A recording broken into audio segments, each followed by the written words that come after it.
Hello, my name is Andrej and you're watching the Serbian History Games channel. This will be a third episode on World War II in Yugoslavia, a war where the devil looks on and takes notes. Now, I left off with the Serbs uniting all the South Slavs and having this Yugoslavia fight the Axis. 80 years on, these events, the creation of Yugoslavia instead of creation of a great Serbia, and revolting against the Axis instead of being quiet and joining it, have acquired something of a ill repute here. Some people even consider these as the two of the three biggest mistakes Serbs ever made, the third one being getting blind drunk on Marica River some 650 years ago. But hindsight is 2020, and these decisions seemed right at the moment that they were made. For instance, it would be a very scummy move to abandon your South Slav brethren to Austrians and Italians when you had the chance to liberate them, and also to abandon your British and brave Greek allies and frankly stab them in the back. Now, these series will illustrate why some people consider these decisions as mistakes. Enough of the intro, let's talk about the enemies of Yugoslavia.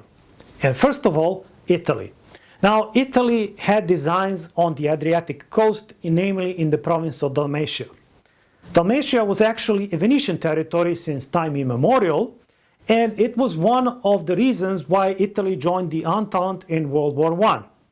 However, Italy suffered huge casualties and did not acquire Dalmatia because it went to Yugoslavia. Now, one can only wonder how much this contributed to the rise of Mussolini. Mussolini was in fact one of the enemies of Yugoslavia and was probably the person behind the assassination plot against King Alexander, the Yugoslav strongman. Now, a group of Croatian far-right extremists known as Ustashe found refuge in Italy, and they can be described as something like a mix between a very extremist fascists and very extremist crusader / Catholic fanatics. Just how extreme, nobody knew. Of course, an important enemy was the Third Reich. Yugoslavia was one of the founders of the Little Entente, gathering Czechoslovakia, Romania, and Yugoslavia, which basically acted as a French ally and a buffer in that zone of Europe. Yugoslavia did try to make some feelers towards Germany after King Alexander was assassinated, but relations were never excellent. Then we come to neighboring states, revanchist states such as Bulgaria and Hungary. Hungary was particularly hard hit by the results of World War I, and of course it wasn't very thrilled on the creation of Yugoslavia.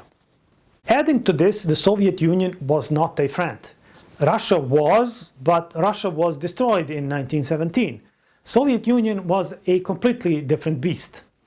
Now, the Soviet Union actually and the Comintern wanted to dissolve Yugoslavia and to punish the Serbs for their oppression of other ethnic groups in Yugoslavia. Afterwards, as Hitler rose to power, the Soviet position mellowed a little bit, but they were still not very keen on Serbs, and they supported ethnic minorities in their fight against Serbian oppression. Not to be forgotten, the Vatican was angered by the fact that a concordat, which was supposed to be concluded between Yugoslavia and the Holy See, was thwarted by the Serbian Orthodox Church.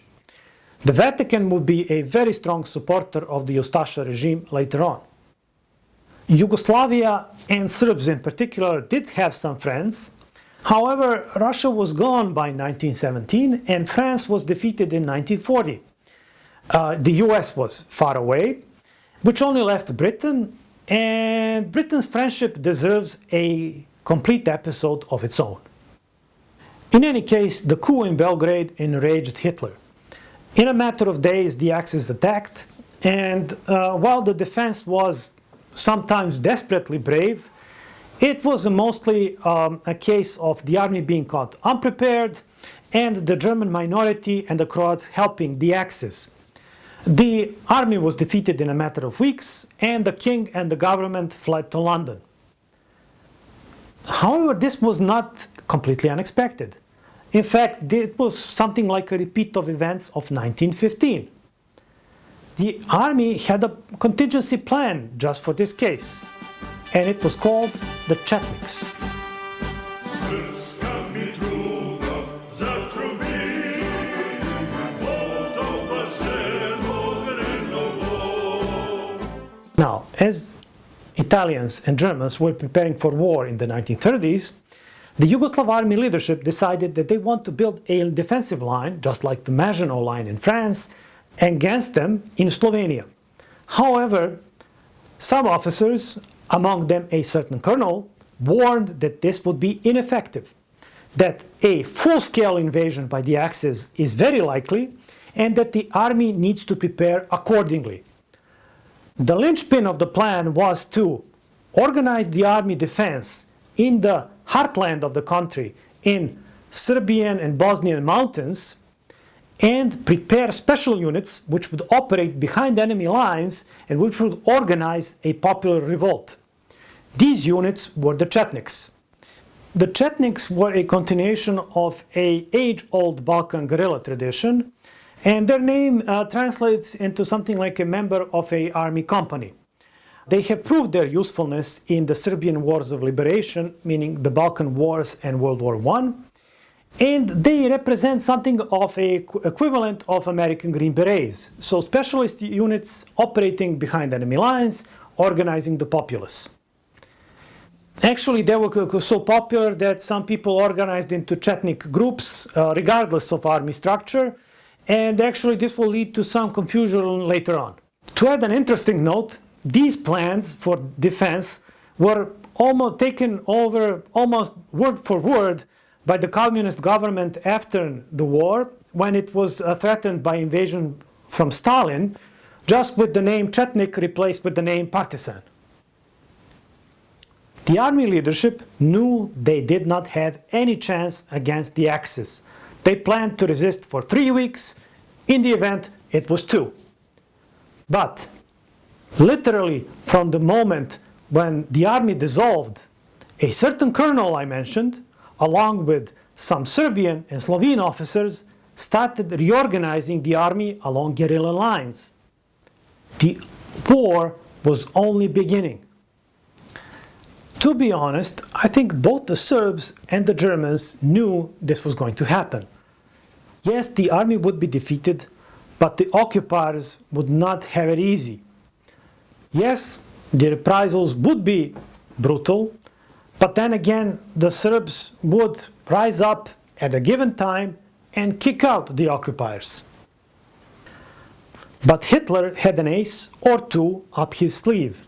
The Italians brought Ustasha with them, and they were gifted, after 1,000 years, with a greater independent Croatian state. This state encompassed modern Croatia and Bosnia, minus some territories near the coastline given over to Italy. The head of this new state, called Ante Pavelić, went to visit Hitler, and after this visit, he unleashed a brutal genocidal campaign against Serbs, Jews, and Roma. Hitler later complained that Pavelić was too extreme and that you cannot simply exterminate so many people. In any case, Hitler always kept Pavelić's back. Now, I don't want to tell you the details. If you really want, you can search the internet, but I don't recommend that you actually do it. We will never really know the number of Serbs killed, as Serb historians probably tend to exaggerate the number, while Croatic historians certainly try to minimize the number. Having this in mind, I won't quote either of them, but the friends of this new Axis Croatia, the Germans.